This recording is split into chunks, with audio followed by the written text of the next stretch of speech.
Assalamualaikum warahmatullahi wabarakatuh. Perkenalkan, saya Dwifa Putri Vimanda dengan NIM 233110353 kelas 1A. Baiklah, di sini saya akan menjelaskan tentang apa itu stunting. Stunting adalah kondisi gagal pertumbuhan pada anak, pertumbuhan tubuh dan otak akibat dari kekurangan gizi dalam waktu yang lama. Biasanya, anak yang mengalami stunting perawakannya lebih kecil daripada anak normal seusianya dan memiliki keterlambatan berpikir dari anak normal seusianya. Jika gizi tidak dicukupi, akan mengalami efek jangka pendek dan efek jangka panjang.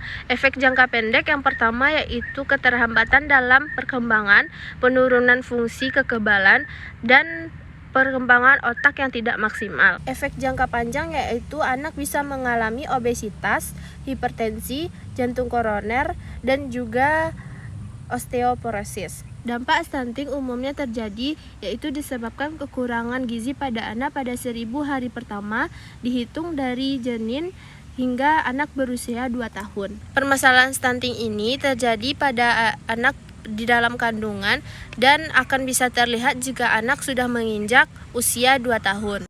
Periode 1000 hari pertama kehidupan merupakan periode kritis terjadinya gangguan pertumbuhan termasuk perawakan pendek. Gejala stunting pada anak diantaranya, yang pertama, anak berbadan pendek dari anak normal seusianya. Yang kedua, proporsi anak tumbuh normal tetapi tampak perawakan lebih muda dari anak seusianya. Yang ketiga yaitu keterlambatan pertumbuhan pada tulang.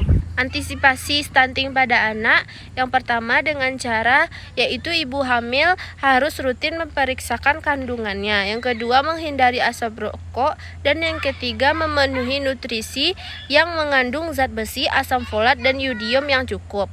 Melakukan kunjungan secara teratur kepada dokter atau pelayanan kesehatan lainnya untuk membantu pertumbuhan dan perkembangan anak. Memberikan ASI eksklusif pada anak selama 6 bulan dan empasi yang memadai. Pemerintah telah menargetkan percepatan penurunan prevalensi stunting pada 2024 mendatang hingga mencapai 14%.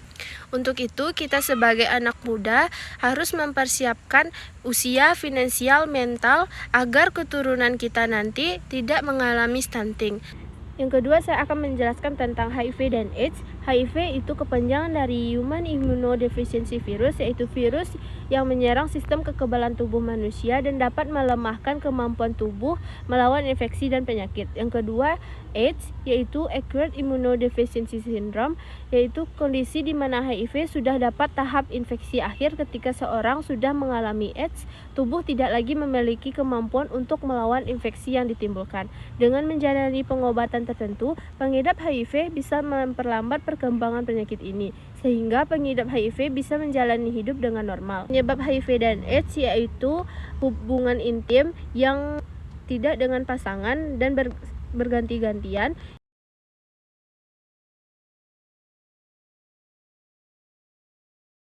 Yang kedua, jarum suntik. Yang ketiga, darah. Yang keempat, ASI.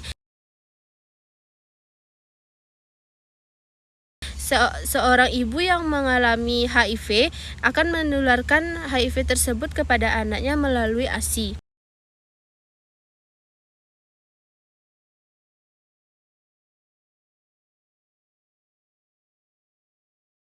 Faktor resiko HIV dan AIDS yaitu yang pertama, orang yang melakukan hubungan intim tanpa kondom, baik hubungan sesama jenis maupun heteroseksual.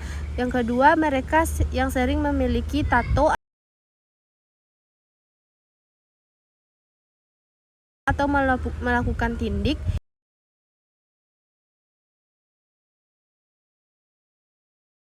Yang ketiga, orang yang terkena infeksi penyakit seksual lain. Yang keempat, penggunaan narkotika suntik.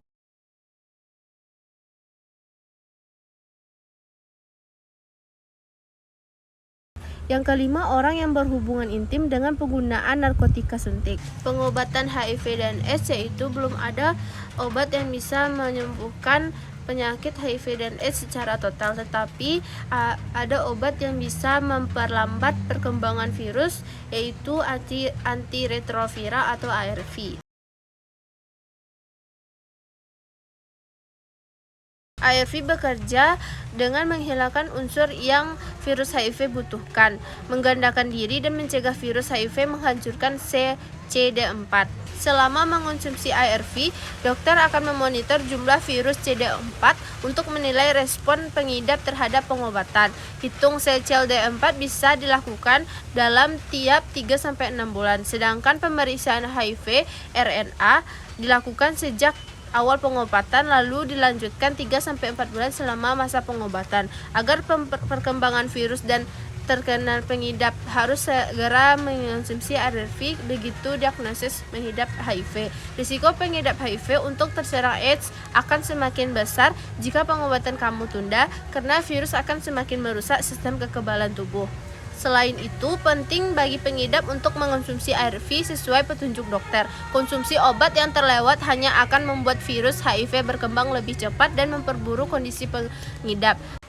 Pencegahan HIV dan AIDS. Yang pertama, gunakan kondom setiap berhubungan intim. Yang kedua, hindari berhubungan intim dengan lebih dari satu pasangan. Yang ketiga, bersikap jujur kepada pasangan jika mengidap positif HIV agar pasangan juga menjalani tes HIV. Yang keempat, bisa bicarakan dengan dokter jika mendapatkan hasil tes positif HIV saat hamil mengenai penanganan selanjutnya dan perencanaan persalinan untuk pencegahan penularan dari ibu ke janin. Sekian dari saya materi tentang HIV dan AIDS. Semoga kita semua terhindar dari HIV dan AIDS. Sekian dari saya, Diva Putri Bimanda. Jika ada kesalahan kata, saya mohon maaf. Saya akhiri dengan wabillahi taufik wal hidayah. Wassalamualaikum warahmatullahi wabarakatuh.